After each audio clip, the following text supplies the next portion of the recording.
there's some sound deadening that they take out, so I think that's relatively marginal. I've been listening to the reviews, and journalists don't seem to be able to pick the difference in terms of cabin sound with the slightly less sound deadening, but anyway, that's part of the philosophy of the car.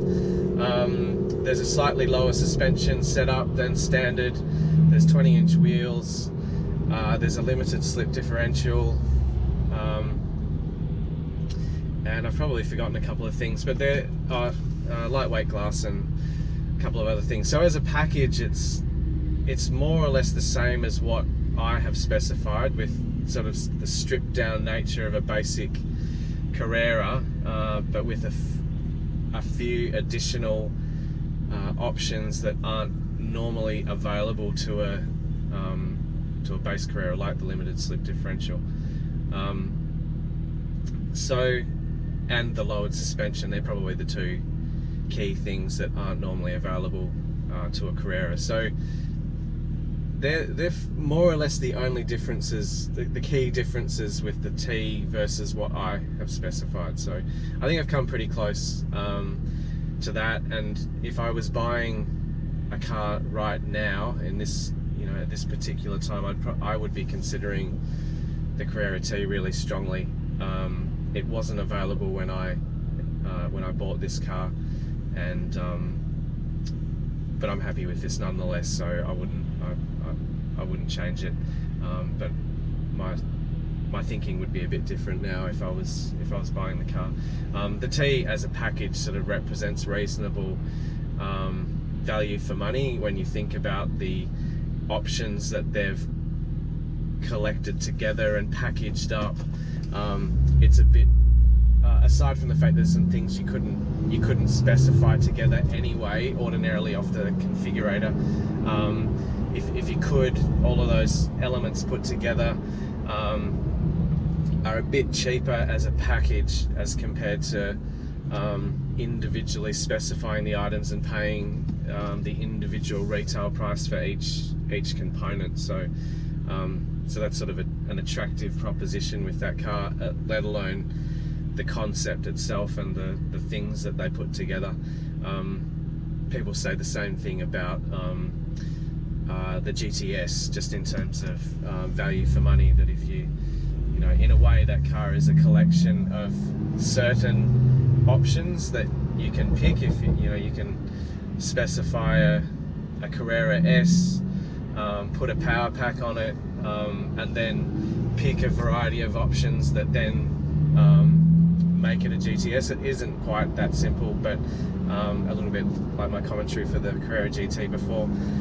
But well, not GT, the Carrera T. But you can get very close with sort of standard product with these particular models, because they are sort of derivatives of standard models in a way. It's not exactly that, but there's an element of that.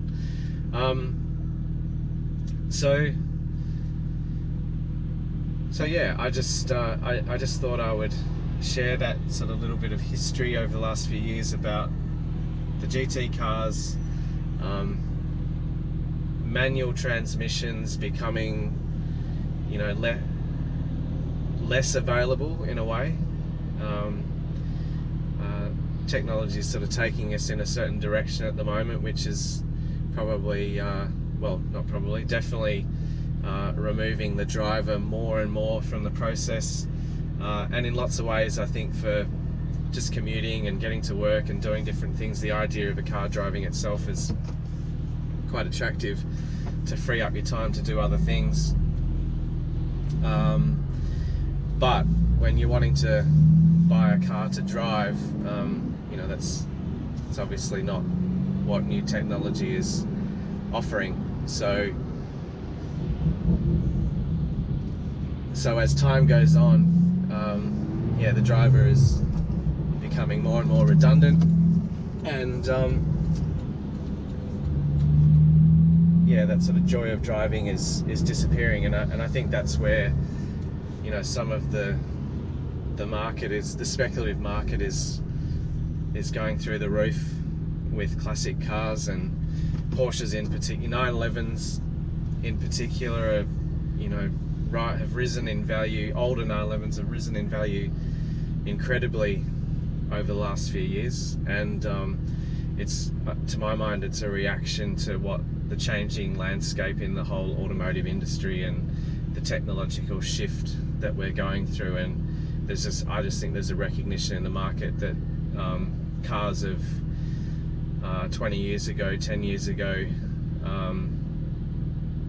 even this car, they're sort of representing an end of an era, and there isn't going to be so many cars created like this going forward. There'll always be some, but the you know, the vast majority of cars available are changing incredibly.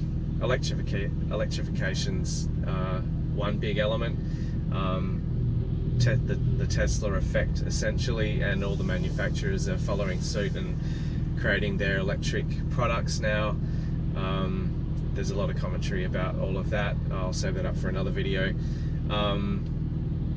Connectivity, automation, hybridization, all these sorts of things are coming together, which is really changing the nature of cars and what they can do. And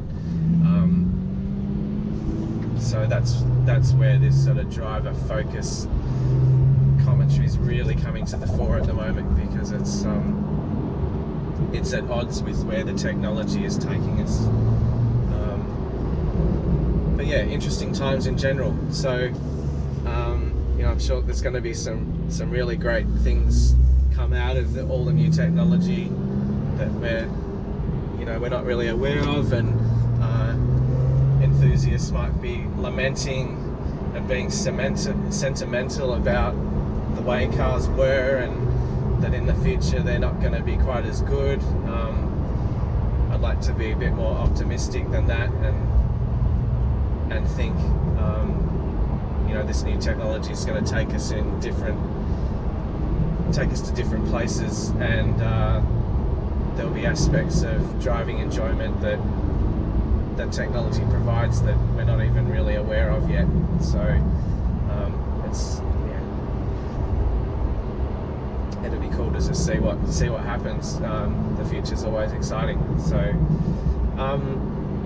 I think I might wrap it up now. I'm sure this video has gone on for a while. I'm getting close to work now. I'm on the edge of the city.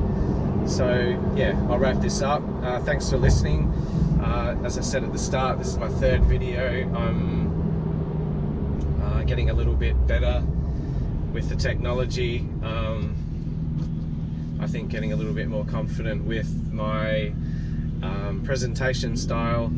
I'm learning video editing software, so the first time was a bit tricky, just learning from scratch, but I found some software called Filmora, which I used on my laptop, and it was pretty well, it seemed impenetrable at the start, but there was just a steep learning curve of learning something new from scratch. But then after a while I realized it was not that difficult, and it's got some good capabilities within it, so I'll be able to unlock more of that as I become more familiar with the software. So so yeah, thank you, and yeah, I've got a pretty small subscriber base at the moment, so it'd be great if I could gain a few more, build my audience, and yeah, interested to receive comments and exchange ideas. So yeah, please like and please subscribe. Thank you. See ya. Bye.